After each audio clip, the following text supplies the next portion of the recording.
So, Gail, how do you deliver a winning sales presentation? Please tell me. Wow. I think that's a burning question in many people's thoughts and hearts. How do you do it? Well, I'd love to break it down and give you 5 different components that really make up a winning presentation. Believe it or not, it can be fun, exhilarating, exciting, and fulfilling if we learn to put all this together. Because everybody loves to win. Everybody loves to win. And sometimes the presentation that you give the people right in front of you, it may not be a win today, but ultimately it's a win in the long run. So we've got to take the small victories along with our big victories. But here are 5 different components that really can assist you. The first one, and maybe the hardest one, is to be present, to be here now, not let our thoughts race away. That's tough sometimes. Oh, it's so tough. They're writing more books about be here now, being in the present, and ever, because it's so difficult, because we're bombarded with information. Our brains are very, very busy. And we're always either in the past or in the future. We're never in the present moment. Yeah.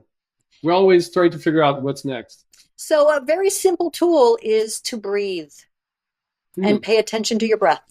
Taking 10 slow, present breaths.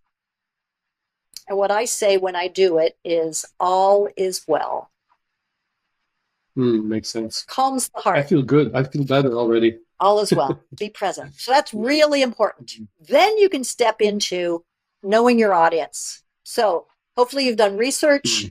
You get a sense of what they're really asking for. Are they ready to buy? Are they filled with anxiety from something that didn't work well before? Are they dealing with stuff back at the office that makes them split in their attention? Who is your audience? Really important to know that. And if you do know it, then it leads you into third step, which is prepare for their objections. Think ahead when you're putting together a presentation. Where are they likely to push back? Where are they likely to put on the brakes? Where are they likely to challenge you and where in the direction you are leading them? And guess what? If you can prepare for the objections, you can weave that into your presentation with statements like, you're probably wondering why I'm asking you to go in this direction, and blah, blah, blah, blah, blah. Or many of you have told me that this has been an issue for you. Here's why, and then you can weave it in. But you also going to be prepared when they fire out those questions. But Gail, and then you have your boss telling you, okay, are you a winner? Are you a winner? Are you going to win this? You got to win that sale. And you bet. How do you win them over? Yes. Well, storytelling. Dynamic storytelling. Tell your story well. I want you to think about your presentation as the whole thing is a story. It's a story about you. It's a story about your investment in whatever you're talking about, your view on wherever you're leading, but to be able to tell your story well. And so some of that is telling examples, slice of life pieces, day-to-day examples, short, salient stories. But you building it in a succinct, clear way. I'm never lost. The message remains. Whatever you're wanting me to hear, you may say it over and over and over. So I hear it. I hear it. It's time to buy now. We need to change. We're ready for this innovation. We can't wait till next year. Whatever is the message, and you weave that into your story. I'm thinking of a time I was with a group of sales purchasing managers for a very, very large retail organization. And he was presenting. And when it got time to objections, there were a lot of objections thrown his way after he gave some really good examples, a couple of good stories. And he just stopped and he said, tell me more. Tell me more about your challenges.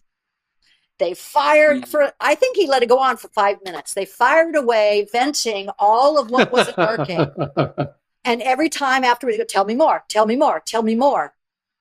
And then he put it all together and he goes, here's what you're asking me to do. Here's the product we're talking about. Here's the timeline you want. And here's the price. And they all said yes. Hmm.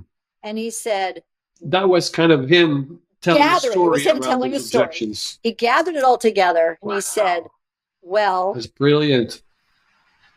nah, we're not going to do that. And then he went into saying he negotiated, but he negotiated from a sense of engagement and being playful. And of course, they found a happy medium between those two, and it was a win for everybody. And the whole group, Which happens all the time. The whole group walked out talking and engaged because they felt part of the solution because of how he engaged them. So the storytelling is a way to engage, a way to summarize, a way to bring people in. And then the very last part of a really powerful winning presentation is your call to action, is you end strong. What do you want me to do? Maybe you want me to do something right now, or maybe you want some by the end of the week. What do you want me to do? Who do you want me to connect with? Ask for the deal. Put a timeline on it, sometimes making it a sense of urgency. But be real clear. So then I either have to say, yes, I'm with you, or no, I'm not. But either way, it's clear for me. You've moved me either way. Don't leave any ambiguity. No ambiguity. Just yes or no. Yeah. What is it going to be? And if it's a no, it might mean there's a follow-up call, a follow-up presentation, some adaptation of what was being said, but there's movement either way. Awesome.